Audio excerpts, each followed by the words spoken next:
Romans didn't just execute criminals, they turned executions into public entertainment. Some prisoners were forced to reenact mythological stories on stage, and the ending was real death. Hello and welcome. Before you close your eyes and get cozy, make sure to subscribe and like the video, and let me get you to sleep flawlessly. Chapter 2. A world without modern medicine. Consider the common cold. A nuisance, certainly. An inconvenience that prompts rest, perhaps a mild remedy, a waiting period of days before it passes. In your world, it is a trivial negotiation with the body. A brief, minor malfunction. In the Roman world, there was no such thing as a common cold. Or rather, there was, but it had no name as a benign and separate category. It was simply the onset of illness. A sniffle, a cough, a feeling of heat in the forehead. These were not the opening movements of a minor symphony you knew would resolve. They were the first, ambiguous notes of a tune whose ending you could not predict. Every ache was a question. Every fever was a profound mystery. The body's internal landscape was a vast, unmapped territory.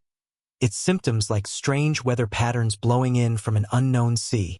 A headache might be from the sun, or from bad wine, or from a malign spirit, or from a creeping imbalance of the humors deep within. There was no diagnostic tool to distinguish one from the other. There was only observation and fear, and the application of theories that were, in their essence, elegant stories told about chaos. The foundation of medical understanding was the theory of the four humors: blood, phlegm, yellow bile, and black bile. Health was thought to be a perfect, quiet balance of these fluids. Illness was an excess or a deficiency. It was a philosophy, not a science. It was concerned with harmony and analogy, not with pathogens and anatomy. A physician, if you could afford one or find one, would not listen to your chest with a stethoscope. He would observe your urine, its color and consistency. He would feel your pulse, not to count its beats, but to assess its quality. Was it strong, weak, wiry, sluggish? He was reading poetry written in the body's rhythms, searching for metaphorical clues. The treatments followed this logic. If you had a fever, seen as an excess of heat and yellow bile. Chapter 1. The unromantic reality of the Roman Empire. The phrase carries a certain weight. The Roman Empire. It conjures images of gleaming marble, disciplined legions marching in perfect unison, toga-clad senators debating under vast vaulted ceilings. It is a monument in our collective memory, a byword for order, engineering, and law. We speak of it as a golden age, a pinnacle of ancient civilization. And in many ways it was. But that gleaming image is a distant panorama, viewed from the safe remove of centuries. It is the view from the Palatine Hill, reserved for the very few. To step off that hill, to walk down into the warren of streets that made up the city, or to travel out to the provinces that sustained it, is to leave that postcard behind. The reality for the millions who lived and died within the empire's borders was not one of polished abstraction. It was a reality of immediate, unyielding texture. The first and most fundamental reason you would not survive there is that you are accustomed to a world that is, for the most part, gentle. Your environment has been meticulously padded. The temperature is regulated. The light appears at the flick of a switch. Clean water arrives silently in your home, and waste departs just as quietly. Your food is sealed, your pain can be managed, your distance from catastrophe is maintained by 1,000 invisible systems. You are a creature of buffers. The Roman world had no buffers. It was direct. It was a world of stone and sun and soil, a world where the elements were not a backdrop, but active participants in daily life. The cold seeped into bones. The heat lay upon the city like a physical weight. The dark was not an ambience, but a profound, woolen blackness that changed the very nature of existence from sunset to sunrise. The distance between comfort and acute discomfort was paper-thin, and it was breached constantly. This is not to say it was a life without joy or beauty or satisfaction. It surely was. Chapter 3. The constant threat of infectious disease. The environment itself was a reservoir of illness. This was a world that did not know the enemy.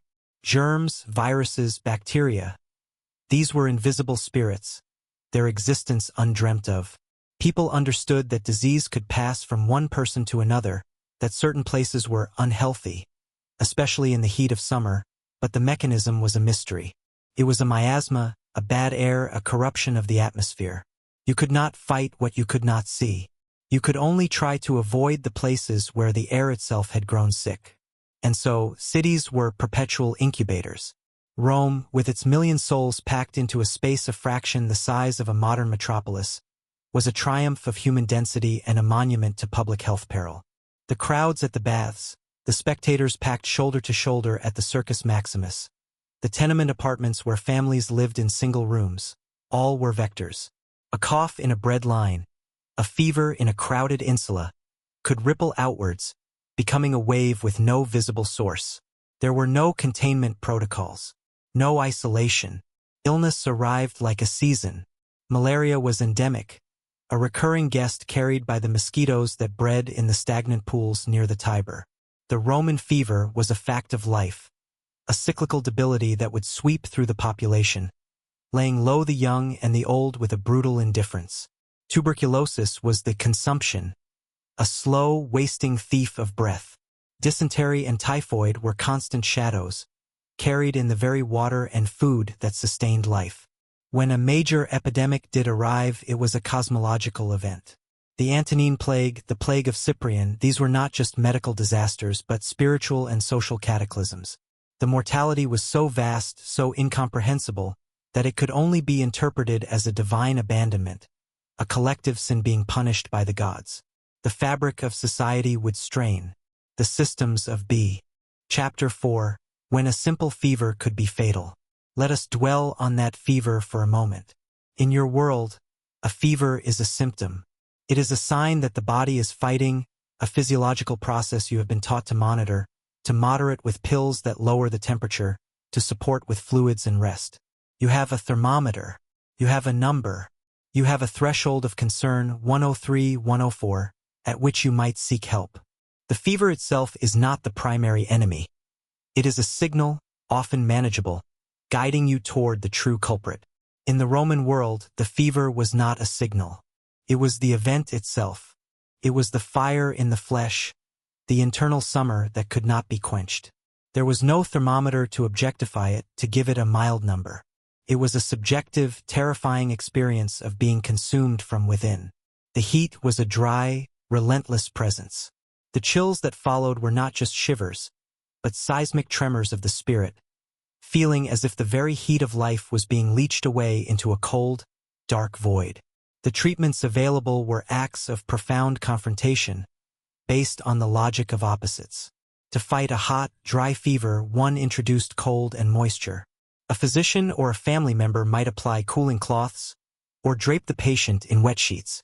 But more drastic measures were common. The patient might be plunged into a cold bath, a shock to a system already in crisis. They might be bled, the theory being that the hot, excess blood fueling the fever was being drained away. Emetics and purges were administered to violently clear the body of the corrupt humors thought to be causing the inner combustion. These interventions were not gentle aids to the body's own efforts. They were assaults, launched in good faith against an internal process no one understood. Very often they hastened the end. Dehydration from the fever was compounded by the purging. Weakness from the infection was deepened by the bloodletting. The shock of call.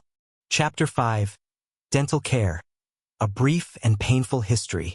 Consider the simple, enduring ache of a tooth. A dull throb that pulses in time with your heartbeat. A sharp, lightning strike of pain at the touch of something hot or cold or sweet. In your world, this pain has a destination. You make an appointment. You sit in a clean, bright room. There are X-rays that see the hidden root of the problem. There is a local anesthetic, a numbness so complete it feels like a Novocaine-shaped void in your jaw. The procedure may be unpleasant, but the pain is managed, contained, rendered temporary. It is a problem with a solution, a process with an end. In the Roman world, a toothache was not a problem with a solution. It was a condition of existence, a private, persistent hell that could last for weeks, months, or years. It began as an annoyance, a slight sensitivity. But tooth decay was relentless. Diet, coarse and often gritty from millstones, wore down enamel. There was no fluoride, no concept of preventative brushing with pastes. The wealthy might use toothpicks or rub their teeth with abrasives like crushed oyster shell or pumice mixed with vinegar, methods that cleaned in a fashion but also scratched and wore, so the ache would deepen. It would become a central fact of your consciousness. You would learn to chew on the other side of your mouth. You would avoid certain foods.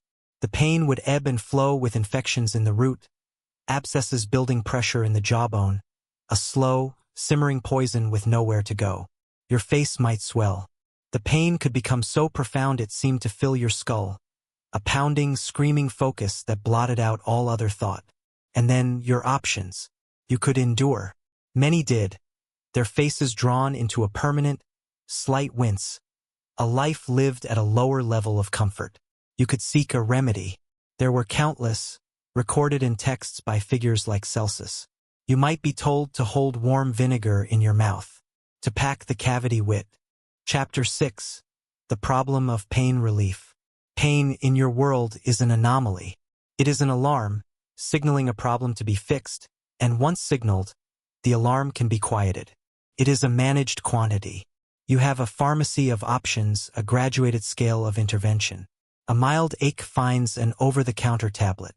A sharper pain yields to something stronger, prescribed, measured. Even profound, surgical pain is held at bay, wrapped in a soft, chemical fog that allows the body to heal without the mind being scorched by the process. You expect, fundamentally, that suffering can be separated from injury or illness. The Roman world held no such expectation. Pain was not an anomaly. It was an element. It was as fundamental to the experience of the body as hunger or thirst. It was the constant companion of labor, of injury, of decay. The goal was not to eliminate it, but to endure it, to interpret it, and only in the most extreme circumstances, to blunt its very sharpest edges. The pharmacopoeia for pain was a garden of bitter herbs and uncertain hopes. The most common recourse was wine, taken in quantity. It was a crude dampener, blurring the sharp lines of suffering into a more tolerable haze. But it was unreliable, its effects fleeting, often leaving a worse throbbing in its wake as it faded. For those with access to more sophisticated treatments, there was the opium poppy. The Romans knew its power. They called its extract laudanum, a tincture that could bring sleep and a semblance of peace. But its measurement was an art, not a science. The line between relief and a lethal overdose was perilously thin, discerned only by the experience or guesswork of the practitioner. To use it was to trade one terror for another, the known terror of pain for the quiet terror of not waking up. There were poultices and plasters, mustard seed, belladonna, mandrake root, plants with properties that could numb the skin or confuse the senses. They might be applied to a wound or a throbbing jay. Chapter 7. Surgery without anesthesia. Imagine a consciousness unbroken. Imagine awareness as a continuous thread, from the moment of waking into the moment of sleep, and through all the hours in between. Now imagine that thread being drawn, taut and screaming, through a procedure designed to save your life by violating your body. There is no drifting away. There is no numbed void. There is only the now, the unbearable singular now of the knife. This was surgery. The very word, from the Latin chirurgia, and that from the Greek for handwork, tells the tale. It was a craft, a manual art performed on fully conscious material. The patient was not a collaborator in their own healing, but a substrate. The primary requirements for the patient were not consent, but restraint, and a profound, desperate courage. Consider the setting. Not a sterile theater of light and tile, but a room, perhaps the surgeon's own, or a corner of a villa. The tools were laid out. The scalpel, the saw, the probe, the cautery iron heating in a brazier. They were made of bronze or iron, kept as clean as the knowledge of the time allowed, which is to say, not clean in any way we would recognize. The surgeon, the chirurgus, might be a skilled practitioner, a veteran of the legions who had set bones and extracted arrowheads on the field.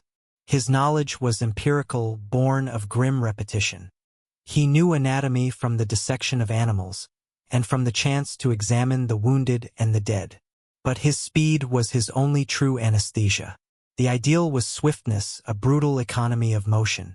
A limb to be amputated due to gangrene or a shattered bone would be tied off with a tourniquet made of leather or cord. The flesh would be sliced through as quickly as possible to expose the bone. Then the saw, its teeth catching and grating, would begin its work. The sound, felt more than heard, would vibrate up through the jaw, a horrific, grinding tremble. The smell of bone dust would mix with the iron. Chapter 8. Sanitation in the Eternal City. The grandeur of Rome was built upon a foundation of filth. This is not a metaphor. It is a physical, olfactory, and microbial truth. The city was a magnificent organism, a million-pound beast that consumed vast quantities of grain, wine, oil, and meat from across the known world. And like any organism, it produced waste. Rivers of it.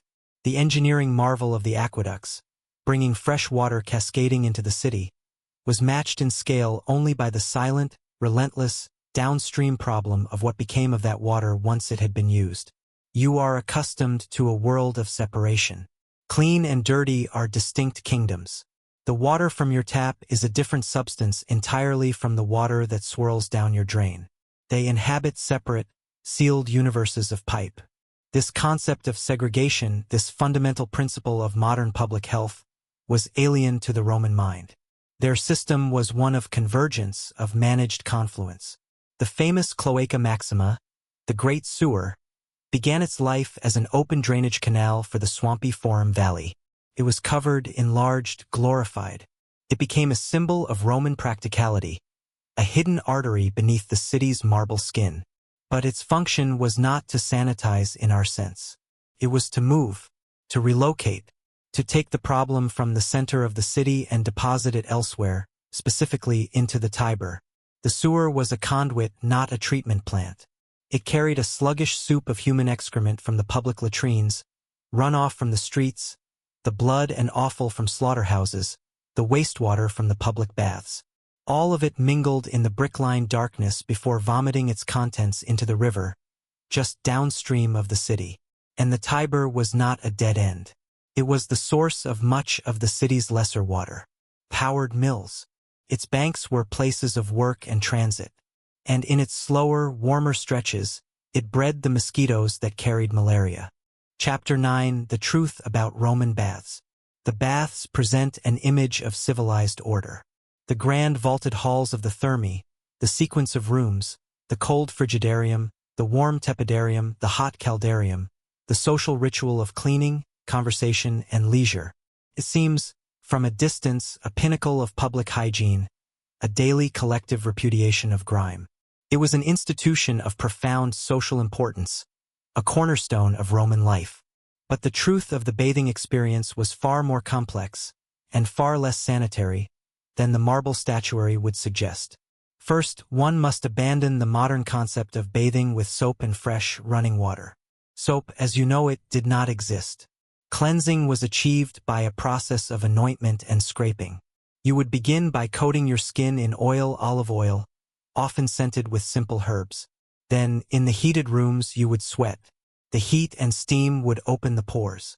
After this, you or a slave would use a strigil, a curved metal tool, to scrape the mixture of oil, sweat, and the dirt it had lifted from your skin.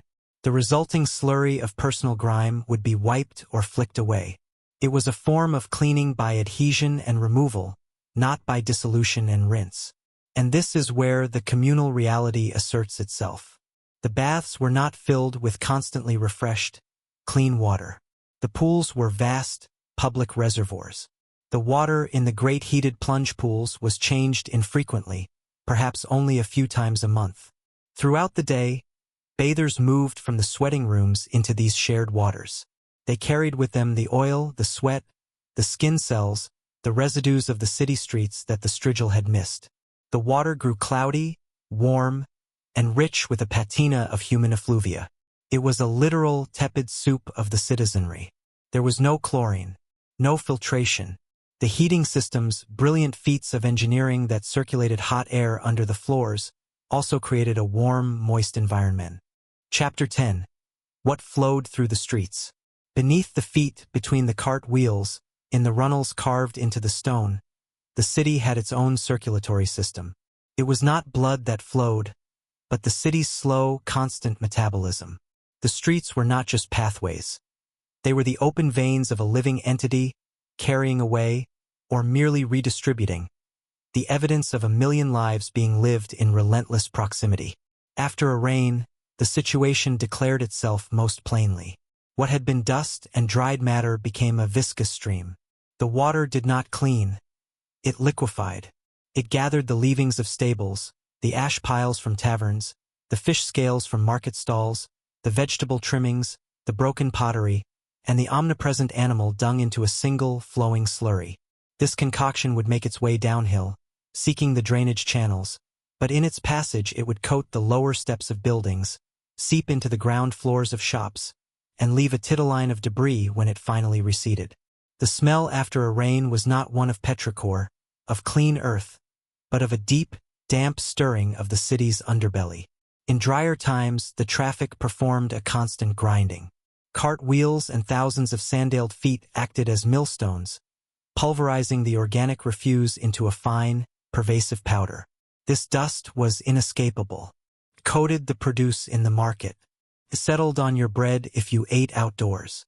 It filmed the water in public fountains. It was inhaled with every breath, a gritty, particulate taste of the city's composite filth on the tongue. Your tunic would never be truly clean. It would always carry the faint, ground-in scent of this public residue. And then there were the deliberate contributions. While laws forbade it, the nighttime emptying of chamber pots from upper-story windows into the street was a proverbial, and likely frequent, hazard. The famous call of cave aquam, beware the water, was a darkly comic testament to this air. Chapter 11. The Public Latrine Experience. Privacy, in the modern sense, is a suite of expectations. It is a locked door, a quiet fan, a flush of water that whisks everything away into a silent, distant realm. It is an experience designed to be solitary, swift, and sanitized. The body's most basic function is rendered invisible, odorless, and unremarkable. The Roman public latrine, the Forica, rejected every one of these principles. It was a monument to communal necessity. Entering one was not a retreat into solitude, but a step into a shared utilitarian space. A typical latrine was a room lined with a bench of marble or wood, punctuated by a series of keyhole-shaped openings over a deep, flowing channel below. There were no partitions, no stalls. You sat side by side with strangers, your knees perhaps brushing against those of the person opposite you, if the room was arranged in a square. The first assault was auditory. It was not a silent place. The business of the body was accompanied by the constant, echoing trickle of water from the aqueduct-fed channel that ran beneath the seats, designed to carry the waste away to the sewers. There was conversation, gossip, the rustle of clothing, the clink of a coin. It was, in its own way, a social venue. One did not go merely to relieve oneself. One went to hear the news, to conduct a quick business negotiation, to see and be seen in an oddly democratic setting. Then the olfactory. Despite the flowing water, the air was a permanent, potent bouquet. To mitigate this, many latrines had a small channel of fresh water running along the floor at the user's feet, into which a sponge on a stick, the tersorium, would be dipped. This communal sponge served as toilet paper. After use, it would be rinsed in the channel, the same channel that served every other user, and placed back in its holder for the next person. The thought alone is enough to trigger a modern sense of profound biological violation. The spread of bacteria and, Chapter 12, the burden of intestinal parasites. Within the body, unseen and largely unfelt, a parallel world existed. It was a world of tenants, of silent inhabitants who took their sustenance not from the grain dole or the marketplace, but from you. The Roman digestive tract was not a private highway. It was a contested ecosystem, a habitat. The most common, unwelcome residents were intestinal parasites, and their presence was not an occasional affliction, but a near-universal condition of life. The pathways for infection were as simple as they were inescapable. The roundworm, Ascaris lumbricoides, thrived. Its microscopic eggs were passed in human feces, which fertilized the fields where vegetables were grown or contaminated the water used to wash them. A piece of lettuce, imperfectly rinsed in river water or well water that had seeped through tainted soil, could carry the promise of a new colony. The eggs were hardy, resistant, and once ingested, would hatch in the small intestine. The larvae would then begin a bizarre and gruesome migration, burrowing through the intestinal wall, traveling via the bloodstream to the lungs, crawling up the bronchial tubes to be coughed up and swallowed again, finally maturing into foot-long, pale worms in the gut where they would compete with their host for nutrients. Then there were the whipworms, which embedded their thin heads in the lining of the large intestine, and the pinworms, whose nocturnal migrations to lay eggs around the anus caused a maddening, relentless itch, a private, nightly torment in a world with no effective cure. Tapeworms, the silent boarders, could grow to staggering lengths from undercooked pork or fish, their segmented bodies living for years. The physical effects of this constant parasitic load were a dull, chronic drain. Abdominal discomfort, bloating, and intermittent diarrhea were simply facts of life, the background hum of a body shared. Malnutrition was a double specter. You could be eating. Chapter 13. A diet lacking in variety. Think of the color on your plate. The deep green of broccoli, the bright orange of a carrot, the red of a bell pepper, the vibrant yellow of a lemon. Think of the globe represented there, the potato from the Andes, the tomato from the Americas, the banana from Southeast Asia, the maize from the plains. Your diet is a quiet symphony of continents, a bounty made possible by transoceanic trade and scientific cultivation that spans millennia. It is a choice, a palette of flavors and nutrients. The Roman diet, particularly for the ordinary citizen, was a study in monotony. Its foundation was grain, wheat, emmer, barley. It was eaten as porridge, the pulse, or baked into bread. This was the fuel, the caloric bedrock that constituted perhaps 70 or 80% of the average intake.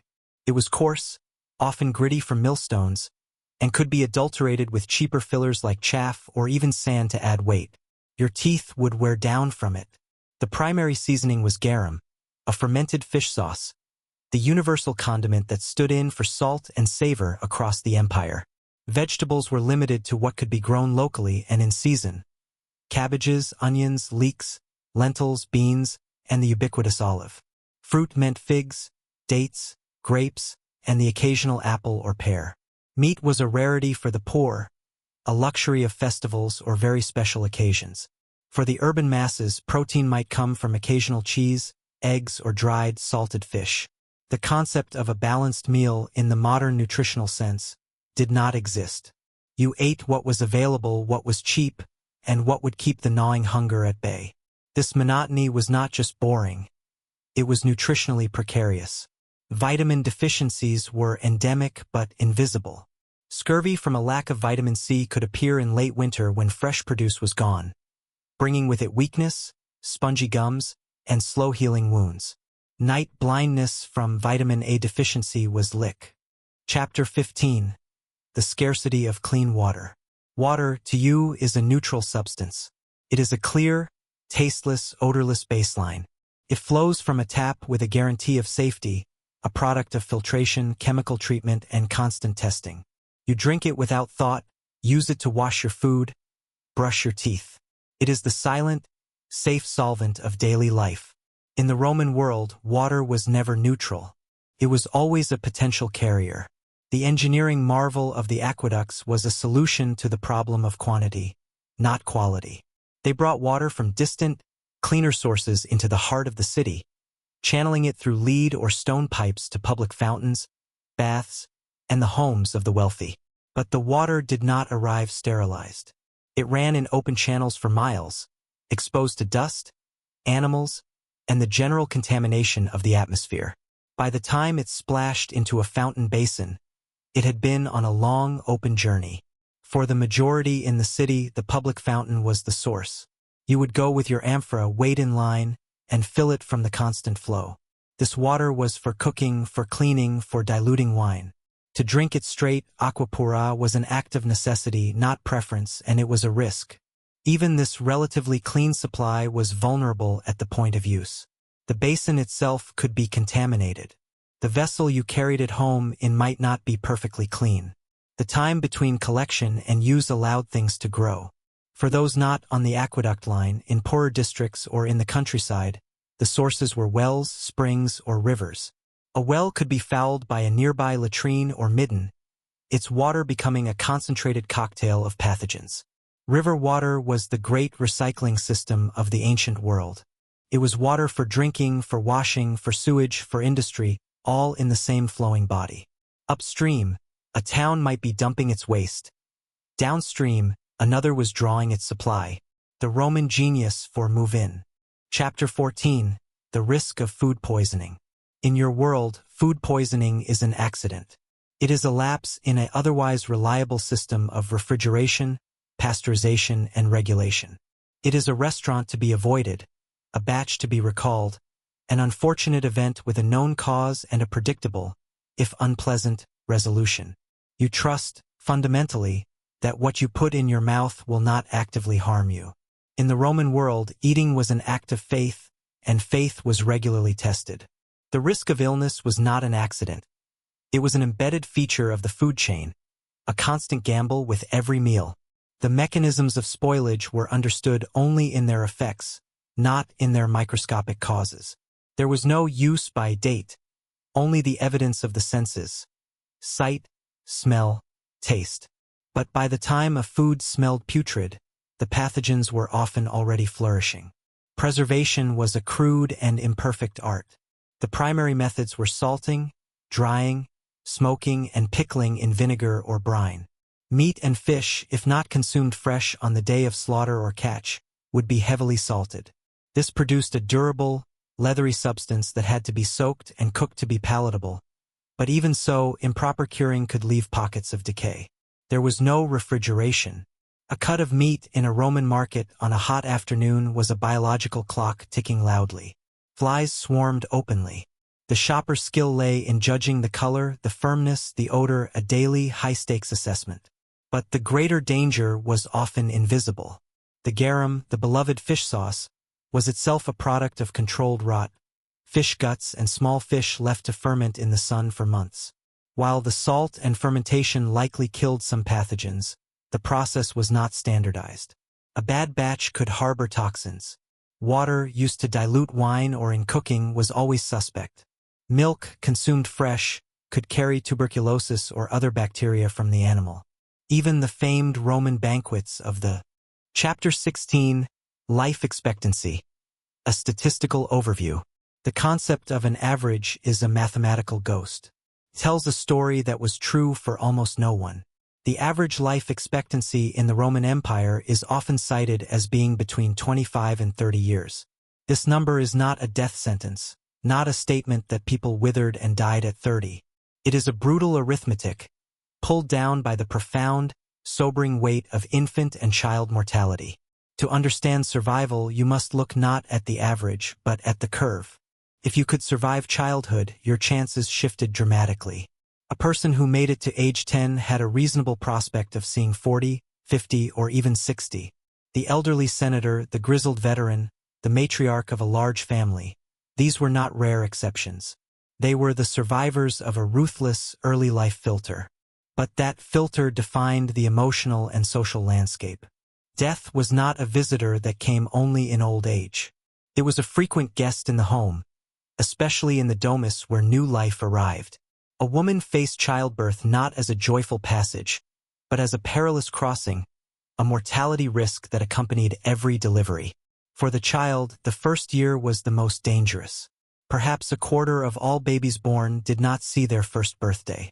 Another significant portion would succumb before age 5 to diarrheal diseases, respiratory infections, or childhood fevers that modern vaccines have rendered trivial. To have 4 children and see 2 reach adulthood was considered a success, a bittersweet victory against the odds. This constant proximity to early death shaped the psyche in ways difficult to fathom. Grief was not an occasional catastrophe. It was a thread woven into the fabric of life. Parents learned a certain guarded detachment, a hesitation to fully invest their hearts until a child had passed the treacherous early years. The naming of a child often waited for days or weeks, a quiet acknowledgement of the Prekka. Chapter 17. The Perils of Childhood. From the moment of birth, the world was an adversary. The child entered not into a nursery of soft blankets and regulated warmth, but into a realm of crude textures and invisible threats. The first peril was the birth itself. For the mother, it was a trial that could end in death from hemorrhage, infection, or exhaustion. For the infant, the passage was a physical trauma, and the immediate severing of the cord was performed with a knife that was not sterile. The first breath was a gasp in an air thick with the dust and microbes of the home. The initial days were a vigil. The newborn was swaddled tightly, a practice believed to promote proper limb growth, but which also restricted movement and could harbor dampness against the skin.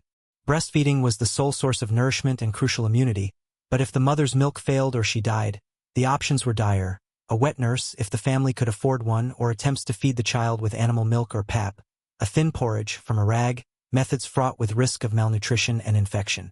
Then came the gauntlet of ailments. The child's immune system, a naive and untested militia, faced a constant onslaught. Gastrointestinal infections were the great reaper. Diarrhea, from contaminated water or food, could dehydrate a small body to a fatal degree within a day or two. There were no oral rehydration salts, no intravenous drips. A parent could only try to get fluids into the child and wait, watching the tiny form grow listless, its fontanelle, the soft spot on the skull, sinking inwards, a terrible sign of the life ebbing away. Respiratory infections followed close behind. In the drafty, smoky, often damp living quarters, a simple cold could descend into pneumonia. The child's chest would rattle with a sound that signified a battle being lost deep within. Fevers would spike, burning through fragile systems. There were no children's pain relievers to lower the temper. Chapter 18. Childbirth as a mortal danger. For a woman, the act of bringing life into the world was the single most dangerous event of her existence. It was not a medical procedure overseen by trained specialists in a sanitized environment. It was a domestic crisis, a primal passage managed by other women, a midwife, female relatives, household slaves, in the dim, private space of the home.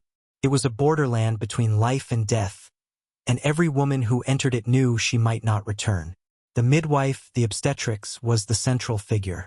Her skill was empirical, passed down through generations, a mixture of practical knowledge, herbal lore, and superstition. She knew how to palpate the belly to assess the position of the child, and she had techniques to try to turn a breech baby, though these were painful and risky. Her tools were her hands, oils, and herbal concoctions meant to ease pain or hasten labor. But her arsenal against true complications was empty. When labor began, it was a surrender to a force of nature. There were no fetal monitors, no pain relief beyond perhaps sips of wine or the pressure of a hand. The pain was absolute and inescapable, a tempest the woman had to ride through with gritted teeth and raw endurance. The room would be kept warm and dark, believed to be more conducive to delivery. The midwife and assistants would offer encouragement, but their eyes would also be watching for the signs of catastrophe. The primary dangers were threefold: obstruction, hemorrhage, and infection. If the baby was too large or positioned impossibly, there was no cesarean section as a life-saving operation for the mother. The procedure existed, but it was a last, desperate act to save the child by cutting the mother open, almost always resulting in her death. In an obstructed labor, both mother and child would typically die from exhaustion and trauma after days of agony. Hemorrhage was the swift killer. After the birth, if the placenta did not deliver. Chapter 19. The absence of germ theory. The world you navigate is explained. Illness has a cause, a tangible if microscopic agent. You understand the concept of contagion, of vectors, of sterile fields. This knowledge is a shield, a map that allows you to take defensive actions, however imperfect, provides a logic to suffering. The Roman world operated in a profound and total darkness regarding the true nature of disease. The causes of sickness were theories, elegant, philosophical, often poetic, but fundamentally wrong. The dominant theory, as noted, was that of the four humors. Illness was an internal imbalance, a personal meteorological event within the body. It was about the qualities of hot, cold, wet, and dry. A fever was an excess of heat and dryness. Treatment involved applying the opposite, cooling and moistening. This framework meant that the source of an epidemic was not seen as a specific, replicating entity passed from person to person. It was a miasma, a corruption of the air itself. Bad air from swamps, from crowded places, from the breath of the sick. The air became poisoned, and those who breathed it succumbed. This explained why disease struck many at once, and why some places were considered unhealthy, especially in summer. The solution was to avoid the bad air, to move to higher ground, to burn fragrant herbs to purify the atmosphere. It was a strategy aimed at the environment, not at a pathogen. This absence of germ theory meant there was no concept of sterilization. A surgeon's knife was wiped clean, but not boiled. A bandage might be reused. The sponge in the public latrine was rinsed in a communal channel. A midwife would deliver one child and then another without washing her hands, because there was no conceptual link between invisible seeds of disease on her hands and the fatal fever that could follow. Infection was not understood as an invasion. It was seen as a transformation of the patient's own humors, often triggered by. Chapter 20. The limited palette of remedies. When the body faltered, when pain announced itself or fever took hold, the recourse was not to a pharmacy of targeted synthetic compounds. It was to the garden, the field, the forest, and the realm of profound belief. The Roman Pharmacopoeia was a vast and intricate catalogue, recorded by encyclopedists like Pliny the Elder and the physician Galen, but its efficacy resided in a different universe of cause and effect than our own. The foundation was herbal, a deep, accrued wisdom of plants. But this wisdom was not purely chemical or physiological in the modern sense. It was sympathetically magical, rooted in the doctrine of signatures. A plant that resembled a body part might be used to treat it. A yellow flower might be prescribed for jaundice. Willow bark, which we know contains a precursor to aspirin, was used for pain and fever, but its use was one data point in a vast sea of other suggestions, not an isolated, understood active ingredient. The preparations were crude. Roots, leaves, and flowers were dried, crushed, boiled, or steeped into teas, poultices, plasters, and infusions. Measurements were approximations, a handful, a pinch. The potency varied wildly with the soil, the season, the skill of the gatherer, and the method of preparation. You might receive a draught to drink that was essentially a bitter, murky tea of unknown strength. Beyond herbs, the palate expanded into the mineral and the animal kingdoms. Powdered limestone or ground oyster shell might be prescribed for digestive troubles. A paste of crushed earthworms for bruises. Ashes of a burned swallow for gout. The urine of a healthy child was considered a potent ingredient in some eye salves. These were not placebos in a clinical trial. They were articles of faith, components in a vast, semi-magical recipe book for negotiating with a malfunctioning body. And then there were the more extreme interventions, the logical endpoint of humoral theory. Chapter 21. Travel an exhausting ordeal. Imagine a journey not measured in hours, but in days. Not in comfort, but in endurance. The idea of traveling from Rome to, say, the southern coast of Gaul or the northern frontier of Britannia was not an adventure. It was a monumental undertaking, a slow, grinding consumption of time and the body's resilience. Your concept of distance is collapsed by engines and sealed roads. Theirs was defined by the pace of a foot, a hoof, or a sail. The Roman road is a marvel, a straight, engineered assertion of order over landscape. But to walk upon it was to submit to a relentless physical trial. If you were of modest means, you walked. 20, perhaps 25 miles was a good day's march, the standard for a legionary. Your feet would blister in sandals not designed for such perpetual motion. Dust in summer would coat your skin, your clothing, your throat. In winter, the same road became a channel of mud and chilling water. There was no weatherproof gear, only layers of wool that grew heavy when wet and offered scant warmth. If you could afford it, you might ride a mule or be carried in a litter, a suspended couch borne by slaves. This spared the feet but introduced a different kind of fatigue. The constant, jolting motion, the confinement, the dependence on the strength and goodwill of others. Wheeled carts existed, but without suspension, Every stone and rut in the via was transmitted directly up through the wooden bench into the bones of the traveler. A long journey by cart was a prolonged physical beating. At the end of each taxing day, you did not arrive at an inn with a private room, a soft bed, and a hot meal waiting. You reached a mancio or a capona, a way station. These were rough, utilitarian places.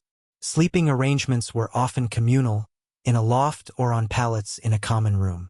You shared space with strangers, with their smells, their noises, their potential illnesses. Your belongings were at constant R. Chapter 22. The slow pace of communication. Silence had a different weight. It was not an absence of information, but a space filled with uncertainty, with rumor, and with dread. The fastest thing in the Roman world was a thought, and after that, the speed of a galloping horse on a good road, ridden by a man who could only go as far as his mount's stamina would allow before another man and another horse had to take his place. News traveled at the pace of a ship sailing before the wind, or a legion marching in full kit. A message from the governor of Britannia to the emperor in Rome could take weeks, even months, depending on the season of the seas and the state of the roads. A personal letter from a merchant in Alexandria to his family in Ostia was a piece of paper entrusted to the caprice of captains and caravan masters, with no guarantee of arrival, and every chance of being lost to storm, shipwreck, or theft. This created a world of profound dislocation. If you were a soldier stationed on the Rhine frontier, your understanding of events in the capital was months out of date. The emperor you swore allegiance to might have been assassinated and replaced, and you would not know it until the official dispatch, bearing the seal of the new regime, finally made its laborious way to your fort. Revolts could simmer and flare before the central government even knew they had sparked. Provincial administrators wielded immense autonomous power simply because the delay in seeking and receiving instructions from Rome made it a necessity. On a personal level, this slowness was a form of quiet agony. A family waiting for word of a son gone to war lived in a sustained state of suspense that could last for years. Was he alive? Wounded? Dead? There was no field post, no telegram, no video call. News of a battle's outcome might reach them before the name of their own kin on the casualty list, which might never come at all. Illness, childbirth, death in the family, all the P. Chapter 23. A life bound by your birth. The idea of self-determination, of shaping your own destiny through effort and choice, is a modern cathedral built upon centuries of social and economic change. In the Roman world, the scaffolding for such an idea scarcely existed. For the overwhelming majority, the station you were born into was the station you would die in. Your path was not a road to be chosen, but a track already worn deep by the feet of your ancestors. At the very foundation was the stark, absolute divide between free and slave. To be born a slave was to be born a thing, a res property under the law with no legal personhood. Your body was not your own. Your labor, your children, your very sexual integrity belonged to your master. Manumission was possible, a grant of freedom from a grateful or calculating owner, but it was a gift, not a right. It was the exception that proved the iron rule. The freedman, while liberated, carried the social stain of his origins, barred from certain political offices and often bound by patronage to his former master. If you were born free, your horizon was still sharply defined by your father's status. If he was a poor peasant, a colonist tied to a patch of land, you would be a peasant. Your life would be a cycle of sowing and reaping, of backbreaking labor under sun and rain, your surplus taken as rent or tax. Your education, if it existed at all, would be practical. How to mend a fence, how to judge the weather, how to follow the plow. The world of letters, of philosophy, of politics, was a distant rumor, as unreachable as the moon. If you were born into the urban plebs, your fate was the workshop, the market stall, the docks. You learned your father's trade: cobbler, baker, fuller, smith. The guilds provided some structure and identity, but they also enforced conformity. Ambition beyond your craft was viewed with suspicion, and social mobility was a glacial process measured in generations, not in a single life. Chapter 25. The absolute power of the paterfamilias. Within the walls of the Roman home, the domus, there existed a microcosm of the state's own authority. At its head stood the paterfamilias, the eldest living male of the family. His power, known as patria potestas, was not merely social or moral. It was a legal power of life and death. It was the most ancient and sacred form of Roman authority, and it rendered every member of his household, regardless of age, a legal minor subject to his absolute will. The scope of this power is difficult to overstate. It extended over his children, both natural and adopted, and over his sons' children in turn. It covered his wife, if married in manu, a form of marriage where she passed from her father's power into his. It extended over his slaves and his freedmen, who remained bound to him by ties of patronage. Over all of them, his authority was theoretically limitless. In the early republic, this meant he could legally kill them. He could order a newborn infant exposed on a hillside if it was deformed, a girl he could not afford to dower, or simply an unwanted mouth to feed. He could execute an adult son for treason or gross misconduct. He could sell his children into slavery, though this practice became increasingly scandalous over time. While the exercise of these extreme rights was tempered by social custom and, later, by imperial law, the theoretical foundation remained. His word was domestic law. His control was economic and personal. All property acquired by any member of the household, a son's military wages, a daughter's dowry, belonged to him. A son, even a middle-aged man with a family of his own, could not own property until his father died. He lived in a state of perpetual legal infancy. A daughter remained under his power until she passed into the manus of her husband.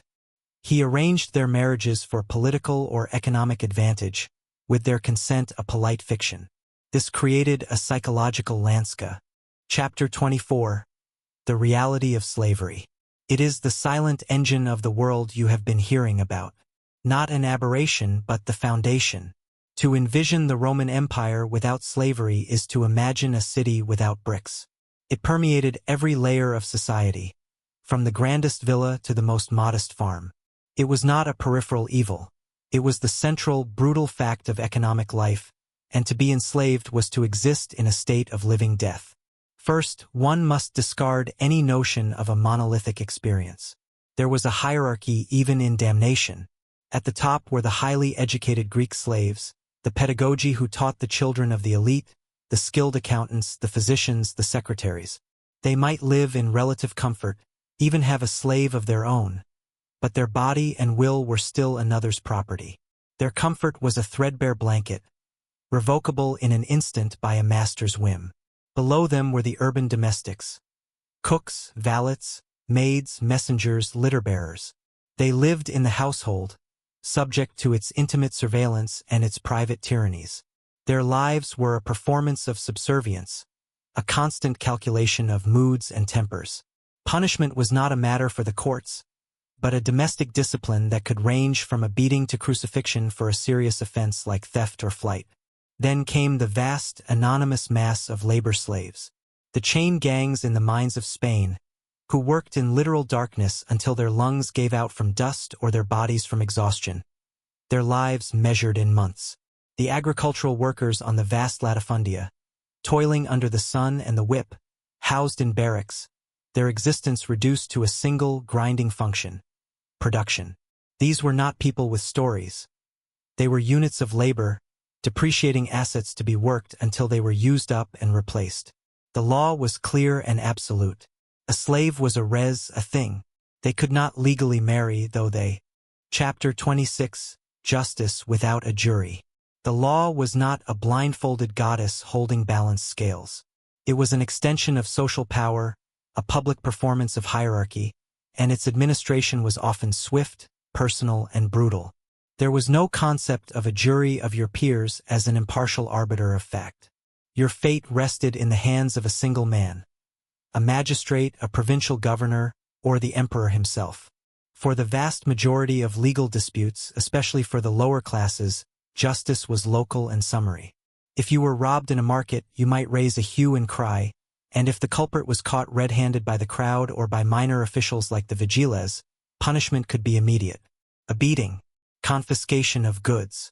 There was no lengthy trial, no defense attorney, no examination of evidence. The goal was not abstract justice, but the restoration of order and the deterrence of others.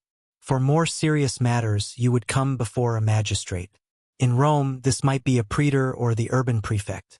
In the provinces, it was the governor, a man of immense, often arbitrary power, surrounded by a small council of advisors, not a representative jury. The proceedings were not adversarial in the modern sense. The magistrate investigated, he questioned, he decided. Your ability to present your case depended on your skill at rhetoric, if you could speak for yourself, or on the eloquence of a patron you might persuade to speak for you. Evidence was often testimonial, the word of witnesses, whose credibility was weighed against their social standing. A senator's testimony outweighed a merchant's, which outweighed a slave's. A slave's testimony, as noted, was only admissible under torture. There was no presumption of innocence. The burden of proof was a murky concept, often shifting with the social winds.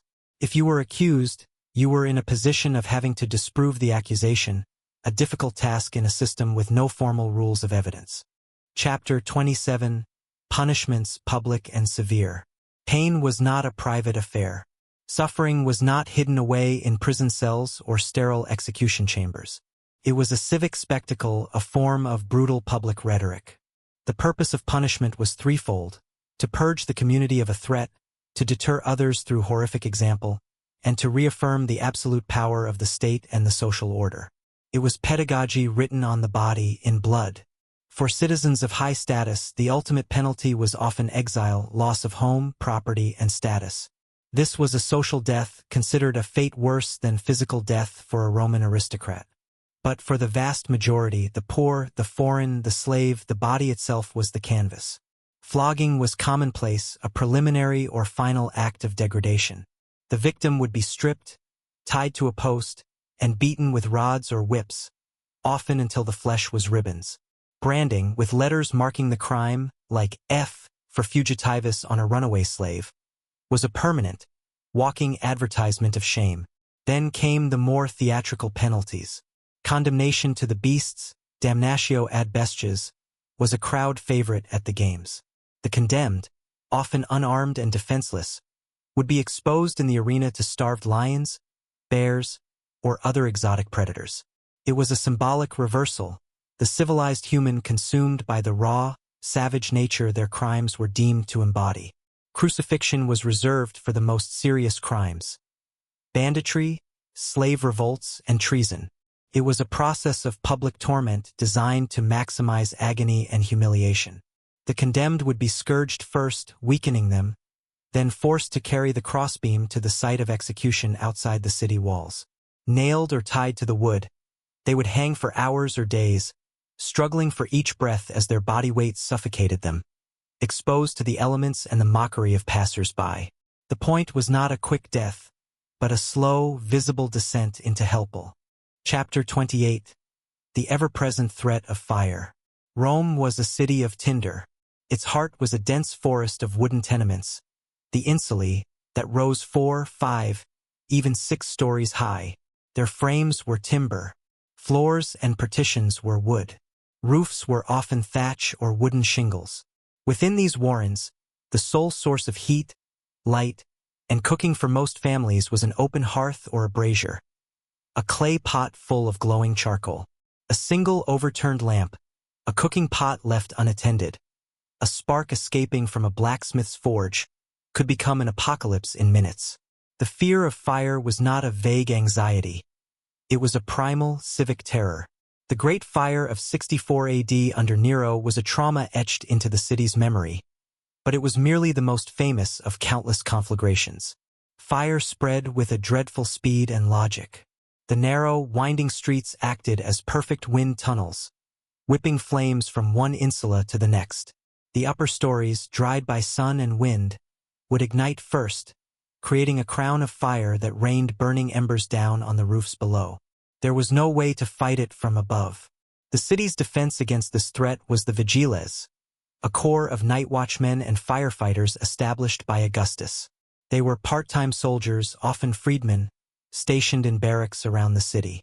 Their tools were basic: buckets, axes, hooks on long poles, and mats soaked in vinegar to beat out flames. Their primary tactic was not to extinguish a major blaze with water. The aqueduct pressure was too low, and buckets were hopeless against a roaring fire, but to create fire breaks. They would use their hooks to tear down buildings in the path of the flames, a desperate demolition to starve the fire of fuel. This meant that even if your home was not initially on fire, it might be deliberately destroyed by the very men sent to save the city. If fire took hold in your insula, panic was instantaneous and lethal. The narrow, interior staircases often lead. Chapter 30. The lack of personal security. The night was not yours. It belonged to shadows, to unseen footsteps, to the creak of a door forced in the dark. The concept of a secure, private refuge, a lockable space where you were guaranteed safety, was a luxury that scarcely existed. Your person and your meager possessions were under a constant, low-grade siege, and the mechanisms for your defense were few, personal, and often as dangerous as the threats they were meant to deter. Within the city, the vigilas were a presence, but their primary duties were as watchmen and firefighters, not as a police force patrolling to prevent crime. They responded to noise, to cries of fire, or to a major disturbance. But the labyrinthine alleyways and the sheer scale of the population meant they were a thin line indeed. For the most part, you were your own first and last line of defense. Your home, if you were poor, was a rented room in an insula. The door might have a simple bolt or lock, but these were easily forced. Ground floor rooms were particularly vulnerable to break-ins. Wealthier homes had stronger doors, porter slaves, and interior courtyards, but they were targets for organized burglary. There were no alarm systems, no security lights. Once an intruder was inside, your options were to fight, to shout for help that might not come, or to submit. The streets, especially after dark, were no man's land. Public lighting was non-existent. You carried your own small oil lamp if you had to go out, its feeble glow carving out only a tiny pool of visibility, making you both a beacon and a target. You traveled in groups if you were wise. The wealthy were carried in litters with slaves who could act as bodyguards. The solitary pedestrian was prey. Robbery, assault, and worse were commonplace hazards. There were no emergency numbers to call, no patrol cars to flag down. Justice, if you survived the encounter, was the long, uncertain process you have already heard about, Compton. Chapter 29. Building collapses, a common occurrence. The insula did not just burn. It crumbled. The Roman skyline, a jagged silhouette of multi-story apartment blocks, was a testament not only to urban density, but to a constant, gravity-driven peril. These buildings, thrown up quickly by speculative landlords to house the teeming populace, were often shoddily constructed. The desire for profit regularly outpaced the principles of sound engineering. The lower floors, the tabernae, were typically solid, built of brick and stone to house shops and wealthier tenants. But as the building rose, the materials grew lighter, cheaper, and more dangerous. Upper floors were often made of wattle and daub, a lattice of wooden strips plastered with clay and straw, or of timber framing with thin brick infill. Floors were wooden planks laid across beams that could warp, rot, or be weakened by insect infestation. The foundations, never intended for such height and weight, could settle unevenly, especially in the soft, marshy soil near the Tiber. Add to this the constant stress of human life. The overcrowding meant more weight than originally calculated. The vibration from carts rumbling through the streets below. The structural insults of time, weather, and poor maintenance by absentee landlords. A building was a living, settling, straining entity. The groan of timber or the sudden crack of plaster was not an unfamiliar sound. Collapses were frequent enough to be a proverbial danger. The satirist Juvenal, listing the horrors of city life, includes the fear that the very roof over your head might cave in. When a collapse happened, it was sudden and total. There was no creaking warning, no time to flee. One moment, a family was eating or sleeping. The next, a cascade of timber, rubble, and dust swallowed them whole. The upper floors would pancake down onto the lower ones, crushing everything and everyone inside in a mass of splintered wood and shattered masonry. Rescue was. Chapter 31. Warfare, not a distant concept. For you, war is an abstraction. It is news footage from distant lands, a political debate, a historical subject studied in books. It is something that happens elsewhere to other people, facilitated by a professional class of soldiers.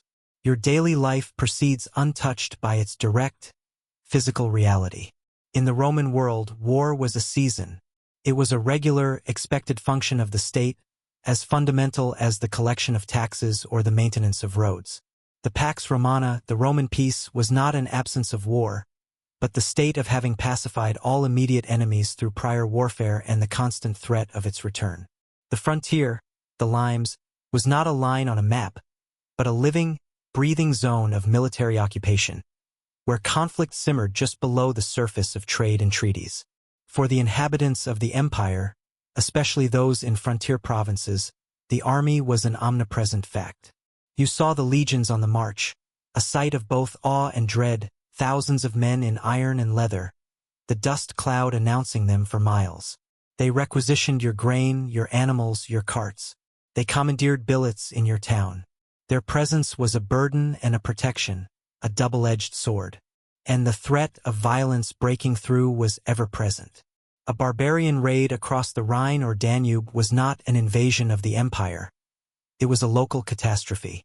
A village could be burned, its people killed or enslaved, before a legion could arrive from its fortress 50 miles away. News of such raids traveled with survivors, a chilling reminder that the empire's borders were membranes, not walls. Even in the heartland of Italy, the civil wars of the late Republic were a living memory for generations, a time when Roman armies had marched against each other, laying waste to Italian farmland and towns, a horror made more profound by its familial nature. For the young men of the provinces and of Ita. Chapter 32. Conscription into the legions. The call did not come as a career opportunity or a patriotic choice. For much of Rome's history, and always in times of crisis, it came as a summons, an unwelcome draft known as the delectus. Local magistrates would be tasked with producing a quota of men from their town or district. Their eyes would fall on the young, the strong, the landless, or those without powerful patrons to shield them. Your life, as you knew it, would end on that day. There was no basic training in the modern sense. You were given the oath, the sacramentum, binding you to your general and your legion unto death. Then you were issued your gear, often paid for through deductions from your future wages. The weight was the first shock. The larica, the armor, whether mail or segmented plate, could weigh 30 pounds. The helmet, the heavy scutum shield, the pilum javelins, the short gladius sword, the entrenching tool, the marching pack with rations. A fully laden legionary carried between 60 and 80 pounds. You would learn to march in this shell, 20 miles a day, building the fortified camp at each stop, your body hardening under a regime of relentless exhaustion. But the physical burden was only the beginning. Discipline was savage and absolute. The centurion's vine staff was not a symbol. It was an instrument of correction and terror. For minor infractions, a beating. For desertion or cowardice, death by clubbing at the hands of your own comrades, a punishment called fustuarium. You lived in a world of rigid hierarchy and instant, brutal obedience. Your identity was erased and replaced with a number in a century, a cog in a machine whose only purpose was collective force. Then came the waiting, the long stretches of garrison duty on a foggy frontier like Britannia or the dusty banks of the Euphrates. This was a life of monotony and hard labor. Building roads, repairing fort walls, digging latrines. The boredom was its own enemy. F.O. Chapter 33. The Logistics of a Peacetime Army. Even when the swords were sheathed, the empire was at war with distance and hunger. The legions, over 300,000 men at their height, did not disband in times of peace. They stood guard, a permanent stationary hunger that had to be fed, clothed, paid, and occupied. The silent, grinding work of sustaining this beast was a vast, bureaucratic undertaking that touched every corner of the provinces and defined the imperial economy. First, consider the appetite. A single legion of some 5,000 men required approximately 7.5 tons of grain per day just for basic bread rations. This grain did not magically appear at the frontier fort. It had to be grown, harvested, transported, and stored. Vast tracts of land in fertile provinces like Egypt, Africa, and Sicily were dedicated to this purpose. The grain was shipped in convoys across the Mediterranean, a risky venture subject to storms and piracy, then transferred to river barges and wagons for the final, laborious overland journey to the frontier posts like those on the Rhine or in Judea.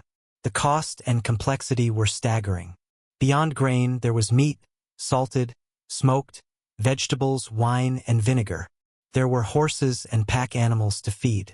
The army consumed leather for boots and tents, iron for weapons and tools, timber for fortifications and heat, wool and linen for uniforms and blankets. Entire industries sprang up to serve this monolithic client.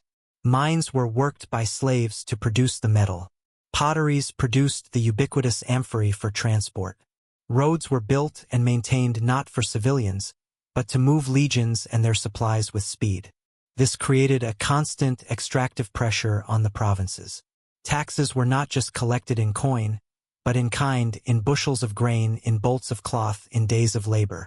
A peasant might never see a legionary, but he felt their presence in the portion of his harvest taken by the tax collector for the army's GRA. Chapter 34. The Taxation System. The state's reach was long, and its hand was in your pocket. To fund the vast machinery you have just heard about, the legions, the roads, the bureaucracy, the grain dole, Rome developed a sophisticated and relentless system of taxation. For the average person, it was not an annual abstraction, but a constant, grinding pressure, the claim of a distant power on the fruits of your labor. There was no standardized, impersonal tax code. Taxation was often a franchise, a contract. The right to collect taxes in a province or region would be auctioned off to private consortiums of wealthy Romans, the publicani. They would pay the state a lump sum up front for this right, and then their profit, often immense, came from collecting as much as they could squeeze from the population over and above that sum. Their agents, the portators, were the men you actually faced. Their motivation was not fairness, but extraction. They had a quota to meet and a profit to turn. Corruption and brutality were endemic features of the system, not bugs. The types of taxes were manifold. The tributum was a direct tax on land and property, assessed by census. Then came the ubiquitous indirect taxes, customs duties, portoria, on goods moving in and out of ports or across provincial boundaries, often at rates of 2.5% to 5%, but with a maze of regulations that invited bribery. There were sales taxes, market taxes, and taxes on manumitting slaves. Even death was taxed through inheritance duties. For the poor, the most onerous burden was often the tax in kind. You might not have coin, but you had grain or olive oil or wine. The tax collector would take a portion of your physical harvest, a direct reduction of the food that was to see your family through the year. In a bad harvest year, this could be catastrophic, pushing a family from subsistence into debt or starvation. The soldier had to eat, and his bread came from your field, whether you had enough left for. Chapter 35. Economic instability and inflation. The notion of a stable currency, its value a trusted constant, is a modern comfort. In the Roman world, your savings were not in a bank account, but in a small leather pouch, and the coins within it could betray you. The economy was a fragile vessel, easily rocked by the whims of emperors, the needs of the legions, and the silent erosion of confidence. The denarius, the silver workhorse of the Roman economy, began its life as a coin of high purity. But funding the vast state apparatus, particularly the army's salaries and the grain dole, was a perpetual challenge. The simplest solution for a cash-strapped emperor was debasement. The silver content of the denarius was gradually reduced, mixed with cheaper copper. The coin looked the same, felt the same in the hand, but its intrinsic value was silently leaching away. By the crisis of the 3rd century, the denarius was little more than a silver-washed bronze disc. This practice was a hidden tax, a theft of purchasing power from every person holding coins. Prices would begin to creep upward as merchants, sensing the devaluation, demanded more of the weaker coins for the same goods. Wages, however, did not keep pace. A soldier's fixed stipend, paid in debased coin, bought less and less bread, oil and meat. For the common laborer or farmer, the effect was a slow-motion suffocation. The fruit of a day's work shrank in your hand. Beyond this stealthy inflation, the economy was vulnerable to shocks with no mechanisms for cushioning the blow. A poor harvest in Egypt, the empire's breadbasket, would send grain prices soaring across the Mediterranean. causing hunger and unrest in the cities. The interruption of the tin or amber trade from barbarian lands could cripple certain industries. A major military defeat could trigger a crisis of confidence, making lenders call in debts and hoard good coin, freezing economic activity. There was no central bank to adjust inters. Chapter 37. The unrelenting physical labor. Your body was not merely a vessel for your mind. It was the primary engine of your existence, a machine of muscle, sinew, and bone that was started at dawn and ran until it could run no more. There was no automation, no power tools, no engines to multiply your strength. Every ounce of the material world that was moved, shaped, or cultivated was done so through direct, sustained physical effort. Consider the farmer, the backbone of the empire. His day began before sunrise. He would guide a wooden plow, pulled by an ox, through stony soil, the handles vibrating in his palms with each root and rock struck. He would sow seed by hand, walking mile after mile across his fields, a bag slung over his shoulder. Weeding was done on hands and knees. Harvesting meant swinging a scythe or sickle for hours under a blazing sun, the repetitive motion locking his back into a permanent curve. Threshing was done by driving oxen over the cut grain on a hard-packed floor. Winnowing meant tossing the mixture into the air with a fork, letting the wind carry the chaff away, a task that coated his lungs in dust. This was not a job. It was a full-body engagement with the earth, a slow, grinding negotiation that left him spent each night. In the city, the labor was different but no less consuming. The dockworker hauled amphorae of oil and grain from ship to cart, each vessel weighing well over 100 pounds. The construction worker mixed mortar by hand, hauled stones and bricks on his back, climbed scaffolding without harnesses. The blacksmith swung a heavy hammer for hours, the heat of the forge baking his skin. The fuller stood in vats of human urine, used as a cleansing agent, stamping on cloth to clean it. The baker worked in a sweltering, flour-dusted hell, feeding a wood-fired oven. There were no ergonomic designs, no safety regulations. Hernias, slipped discs, chronic joint pain, mangled fingers, and crushed limbs were not ACC. Chapter 36. No concept of weekends. Time was not yours to structure. The rhythm of your life was not set by a cycle of labor and guaranteed rest, but by the sun, the seasons, and the demands of subsistence. The 7-day week, with its culminating day of Sabbath or Sunday rest, was a foreign concept for most of Rome's history. The idea that one was entitled to regular, predictable periods of freedom from toil was not a cultural expectation. Work was the constant. Rest was the fleeting exception. The Roman calendar was filled with festivals, feriae, dedicated to various gods. These could be public holidays, days when courts were closed and certain types of work were forbidden for religious reasons. But their frequency and observance were inconsistent. For the urban poor dependent on daily wages, a festival day might mean a lost day's pay, a hunger rather than a celebration. For the slave, a festival day meant little unless the master chose to grant a reprieve. For the farmer, the gods of harvest demanded their festivals, but the soil and the animals did not observe them. The cows still needed milking, the irrigation channels still needed clearing. Your labor was not segmented into shifts with clear off hours. If you were an artisan or a shopkeeper, you opened your shutter at dawn and closed it at dusk, your workday defined by daylight. There was no punching out. If you were a laborer on a large estate or a slave in a workshop, you worked from first light until last light with breaks for a simple midday meal. The evening brought not leisure, but exhaustion. Light was expensive oil for lamps, so once the sun set, the world of activity largely ceased, not by choice but by necessity. For the vast majority, leisure was not a scheduled block of time for personal pursuits. It was the exhausted collapse at the end of the day. It was the occasional festival where you might watch a public procession or, if you were in Rome, the rare gift of a day at the games. Pr. Chapter 38. Darkness after sundown. When the sun dipped below the horizon, the world did not simply grow dim. It was swallowed. The profound, tangible blackness that followed was not an ambience, but a fundamental change in the state of being. Your day was over, not by choice, but by decree of the sky. The night was a separate country, and you were a prisoner within your own walls. Public lighting was non-existent. The wealthy might arrange for slaves to place oil lamps along the exterior of their homes during a party, but the streets themselves were caves. The moon and stars were your only public utilities, and on cloudy nights, their light was withheld. If you had to venture out, you carried a small, personal oil lamp, a fragile clay dish with a floating wick.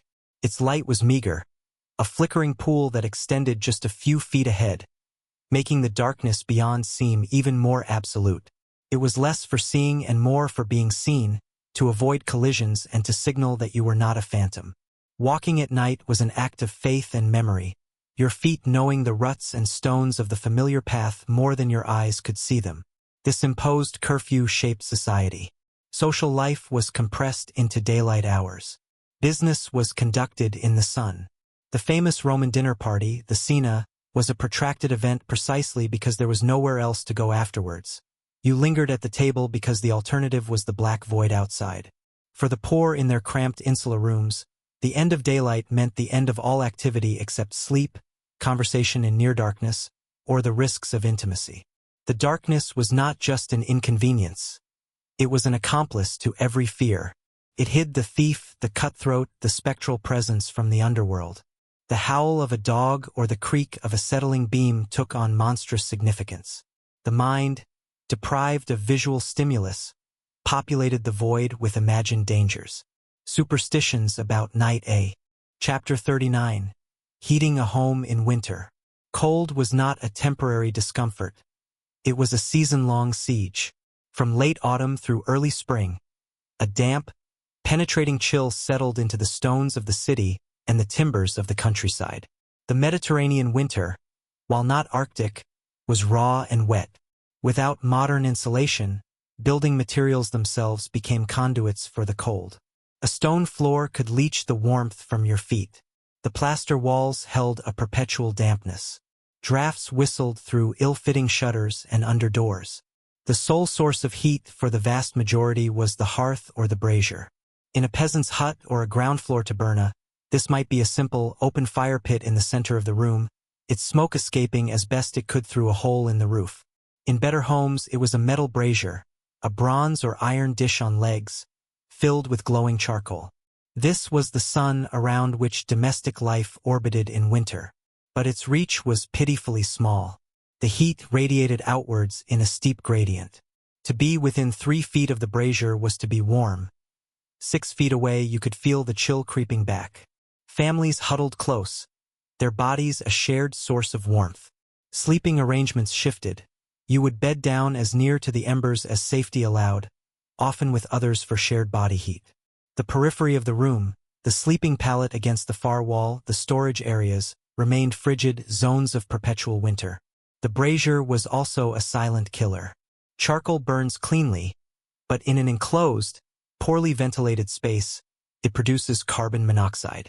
Headaches, nausea, and dizziness from slow poisoning would have been common winter ailments, often misinterpreted as bad humors or miasma. A family overcome in their sleep by the invisible fumes was a tragic, but not unheard of, event.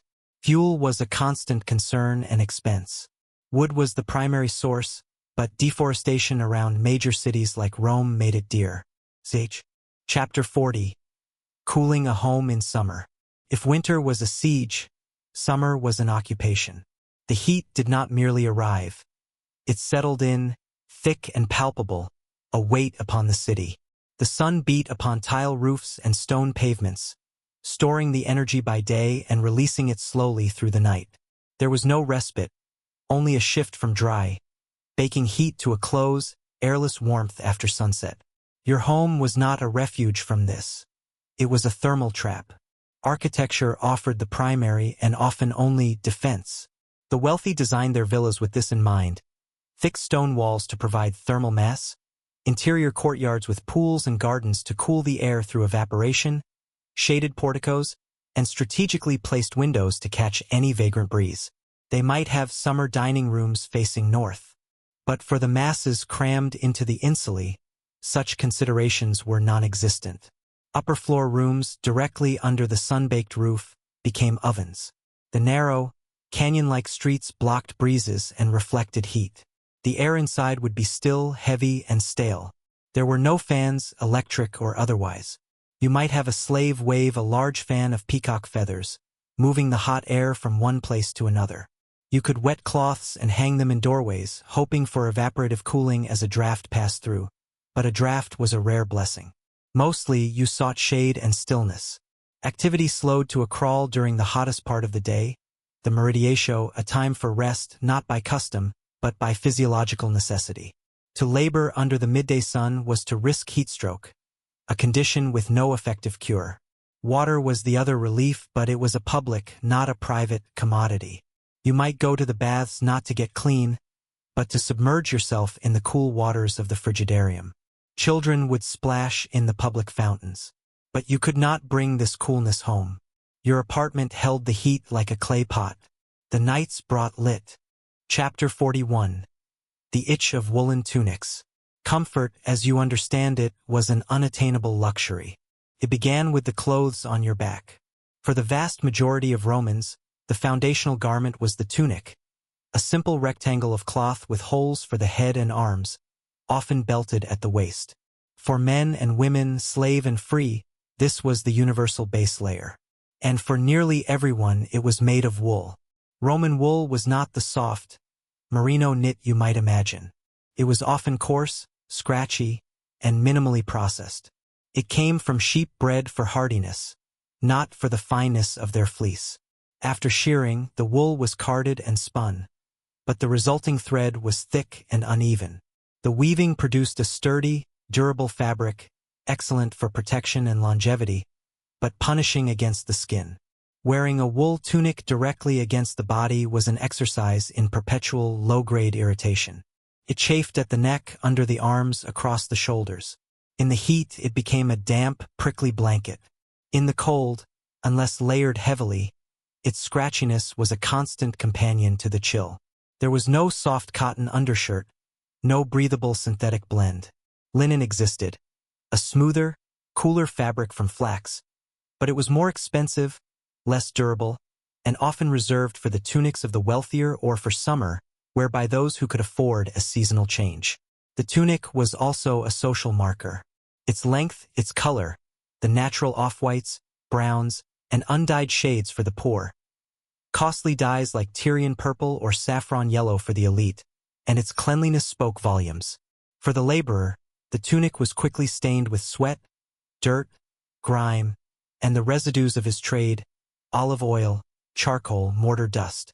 Washing it was a laborious process involving beating it with sticks in a trough, often with harsh, alkaline cleansers like urine or wood ash.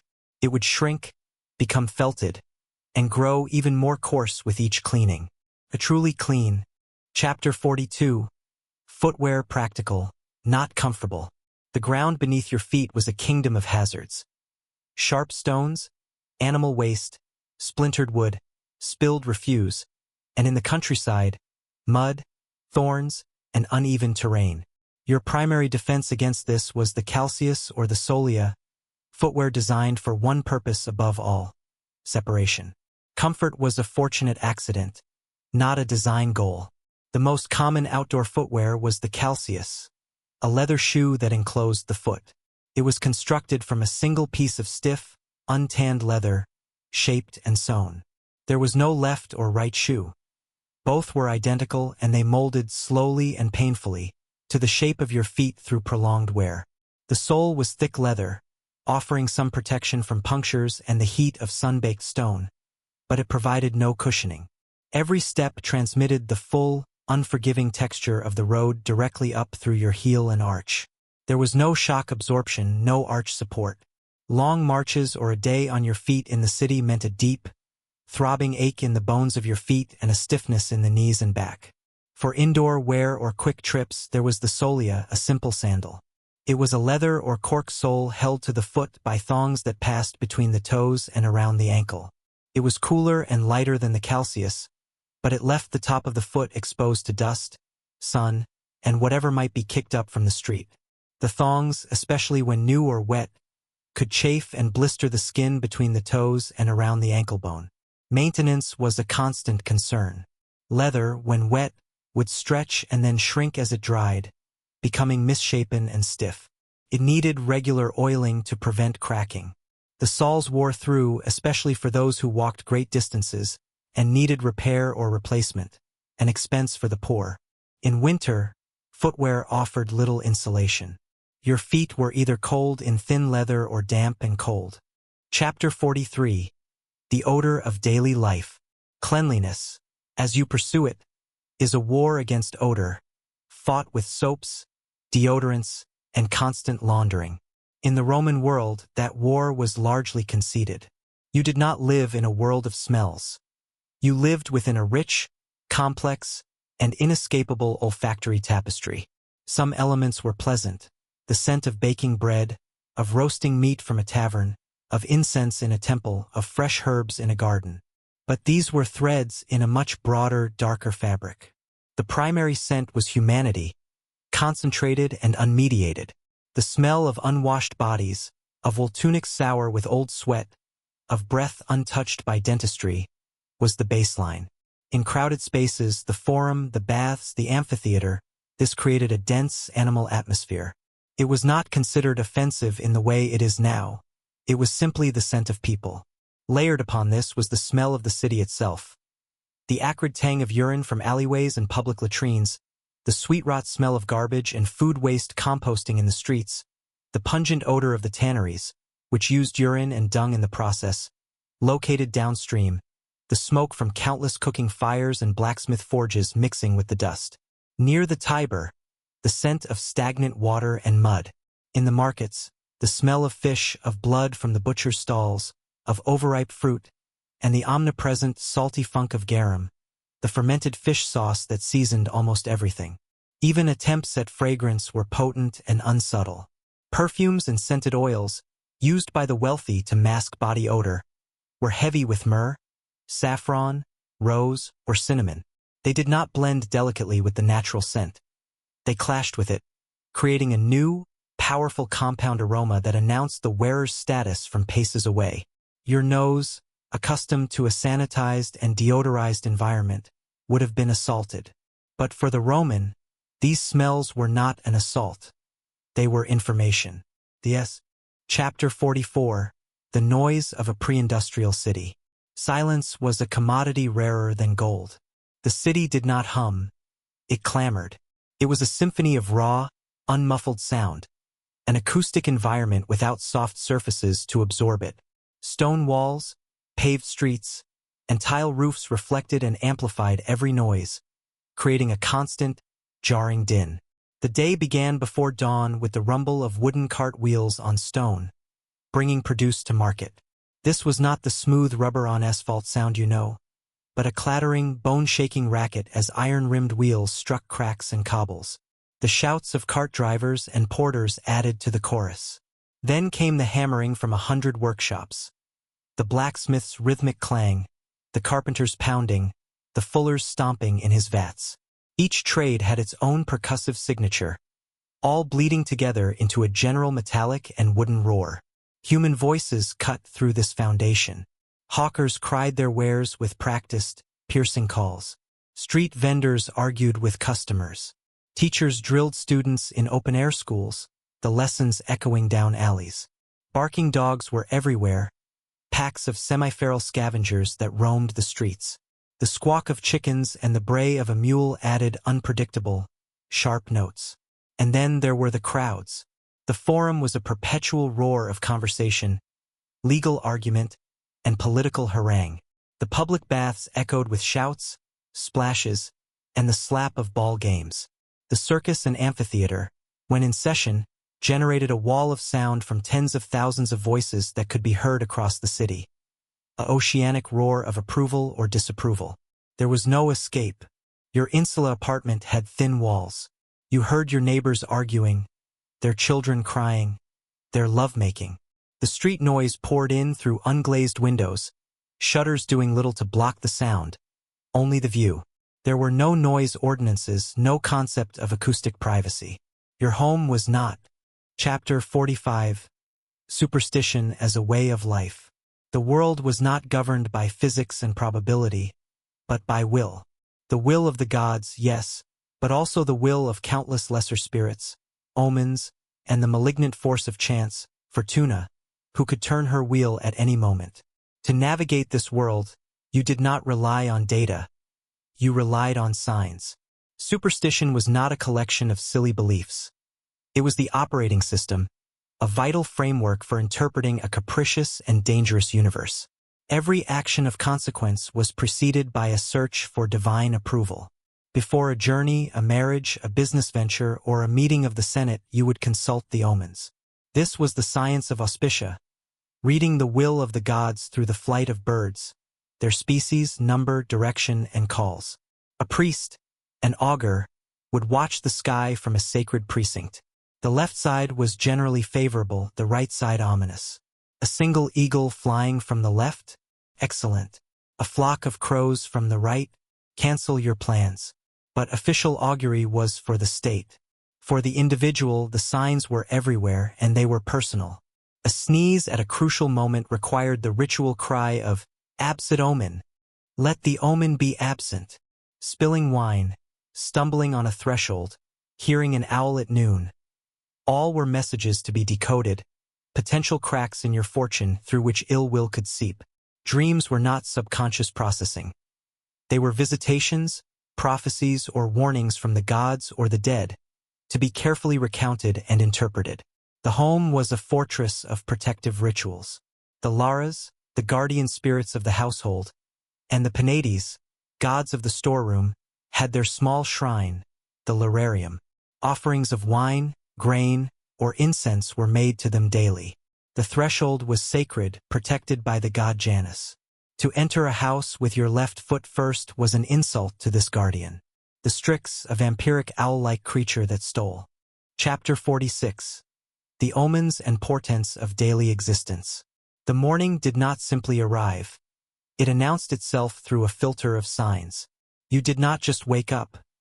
You awoke into a world already speaking in a coded language of potential futures. The day was not a blank slate, but a text to be read, written by unseen authors in the flight of birds, the entrails of sacrifices, and the chance occurrences of the mundane. Before you even left your bed, a misstep could be an omen. Stubbing your toe on the bed frame was not an accident of a dark room. It was a warning about the journey you planned to take that day. The first person you met upon leaving your home, their expression, their words, even their profession, could set the tone. Meeting a washerwoman might be lucky. Meeting a funeral procession was a dire sign to return home and wait. The sky was a living scroll. Thunder on the left was lucky, Jupiter's approving voice. On the right, it was a threat. Lightning striking a temple was a cosmic editorial on the state's piety. But even small birds carried weight. The direction of their flight across your path, the specific type, was it a crow, a symbol of Apollo but also of death? A woodpecker, sacred to Mars? Their behavior was a continuous aerial commentary on your actions. For those who could afford it, or for matters of grave importance, there was the formal haruspex. This priest would sacrifice an animal, a chicken, a sheep, a bull, and read its entrails. The liver was the most important text. Its size, shape, color, and the markings on its lobes were pored over like a divine map. A smooth, healthy liver meant the gods favored your enterprise. A blemished or malformed one meant you must turn back. The very flesh of the world was a parchment for divine will. This constant divination created a life of profound hesitation and second-guessing. A merchant might delay a shipment because of a stray dog howling at dawn. A general, despite strategic advantage, might ref. Chapter 48. The narrow window of literacy. Words were not in the air. They were not on signs, not in manuals, not on public notices you could casually read. They were locked in a medium, wax tablets, papyrus scrolls, stone inscriptions, that was inaccessible to the vast majority. Literacy was not a basic skill for navigating society. It was a specialized tool, a form of power that created a deep, fundamental chasm between those who possessed it and those who did not. For the peasant in the field, the dockworker, the legionary from a rural province, the world of letters was as distant as the Senate floor. Their knowledge was oral, practical, passed down through demonstration and memory. A law was not something you read. It was something announced by a crier in the forum, its nuances lost in the crowd's noise and your own imperfect recall. A contract was a handshake, a witnessed verbal agreement, vulnerable to bad faith and faulty memory. Your history was the stories elders told, myth and fact seamlessly woven together. For the small minority who were literate, it was almost always Latin or Greek for the Eastern elite. The languages of the conquered peoples, Celtic, Punic, Aramaic, were the tongues of the home and the field, but they had no official written form or prestige. To advance, to interact with the machinery of the state, you had to learn the language of the masters. This created a double barrier, first to reading itself, then to the specific, complex language of Roman administration and law. The consequences were profound. If you were accused of a crime, the charges were written in Latin. If you wanted to petition a magistrate, you needed a scribe. If you received a letter from a family member in the army, you had to find someone, a shopkeeper, a soldier's clerk, a public reader, to decipher it for you, sacrificing your privacy. Your understanding of the wider world was filtered through the interpretations of others. Rumors held as much weight as Eddie. Chapter 47. The Capriciousness of the Gods. The divine was not a realm of unconditional love or moral absolutes. The Roman pantheon was not a committee of benevolent overseers, but a sprawling aristocracy of powerful, immortal beings with very human personalities. Jealous, vain, petulant, generous on a whim, and easily offended. Your relationship with them was not one of faith in the modern sense, but of a contract, the do ut de. I give so that you might give. It was a business arrangement with entities of unimaginable power and notoriously bad tempers. The gods did not demand belief. They demanded correct ritual. It did not matter if you felt pious. What mattered was that you performed the sacrifice exactly right, with the correct words, the correct animal at the correct altar, facing the correct direction. A misplaced syllable, a flaw in the sacrificial victim, a moment of impurity in the priest, these were not minor errors. They were breaches of contract that nullified the entire offering and could bring down divine wrath instead of favor. A whole campaign could be lost because a general, in his haste, skipped a line of the pre-battle liturgy. The gods were also specialized, and their portfolios were vast and oddly specific. You didn't pray to a single god for a good harvest. You invoked Ceres for the grain, Pomona for the fruit trees, Consus for the stored grain, and Robigus to ward off wheat rust. For a safe childbirth, you called upon Juno Lucina, but also upon Diana, and perhaps made an offering to the obscure goddess Mina for menstrual health. Forging a sword required prayers to Vulcan, but also to Minerva for the craft, and to Mars for its eventual use. Life was an endless series of small, targeted negotiations with a bewildering divine bureaucracy, and their favors were not guaranteed. A god might grant your prayer for victory in a lawsuit, not out of a sense of justice, but because they enjoyed the spectacle or because your opponent had neg. Chapter 49. The Isolation of Provincial Life. If Rome was the roaring heart of the empire, the provinces were the silent, distant extremities. To live far from the capital in Britannia, Gaul, Syria, or the hinterlands of North Africa was to inhabit a different kind of world.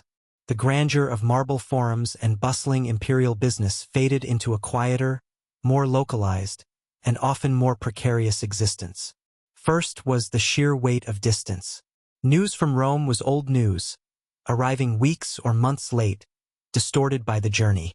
The emperor was not a man, but a face on a coin, a name invoked in official oaths. His laws and decrees arrived as pronouncements from the provincial governor, a man you might never see, whose authority was absolute and often arbitrary in your corner of the world. Your life was governed not by the Senate, but by the local Roman magistrate, the tax collector's agent, and the garrison commander in the nearest fort. The landscape itself enforced isolation. Dense forests, mountain passes, vast stretches of farmland or desert lay between settlements. Roads existed, but they were military arteries first. For the peasant family on a remote farmstead, the horizon was the limit of their world. The nearest village might be a half-day's walk. The nearest city, a center of Roman culture with its baths and theater, could be a journey of several days, an expedition undertaken rarely, if ever. This isolation bred a profound self-reliance mixed with vulnerability. Your community was your everything. You depended on your neighbors for labor, for defense, for marriage alliances. Outsiders were viewed with deep suspicion. They could be bandits, runaway slaves, or agents of the taxman. Your traditions, your local gods, your dialect or native language persisted here, under a thin veneer of Romanization. You might wear a tunic and use a coin, but your heart language and household spirits were those of your ancestors. And this remoteness made you PR. Chapter 50. A final reflection on modern comforts. We have walked through the unromantic realities. The constant negotiation with pain, the invisible siege of disease, the grinding labor, the profound insecurity, the capriciousness of both nature and the gods. It was a world without buffers, where the line between a minor inconvenience and a mortal crisis was treacherously thin. A splinter could lead to sepsis. A chill could become a fatal fever. A walk home after dark could be your last. Your world is built upon the silent, massive accumulation of comforts that those lives paid for in the hardest currency. Each mundane moment of your day is a miracle of distance from that raw existence. The light you switch on with a thought banishes a darkness that was, for them, a fundamental, imprisoning force. The clean water that flows from your tap ends a daily quest and nullifies a host of ancient killers. The quiet hum of your climate control system is the defeat of both the deep, bone-aching cold and the stifling, enervating heat that shaped their seasons and their sleep. The pill you take for a headache is the culmination of millennia of suffering, a precise key turning in a lock they did not know existed. Your expectation of safety, of legal recourse, of a private self, of a future you can plan for, these are not human defaults. They are hard-won, recent, and stunningly fragile achievements. The Roman lived with the understanding that the world was not safe, that justice was personal and often cruel, that the future was a story the gods might rewrite at any moment. This is not to say their lives were without joy, love, beauty, or satisfaction. They found these things in the spaces between the struggles, in the warmth of the hearth, the loyalty of family, the satisfaction of a craft well honed, the visceral thrill of a festival day. But the baseline from which they sought these joys was one of immense, unyielding friction.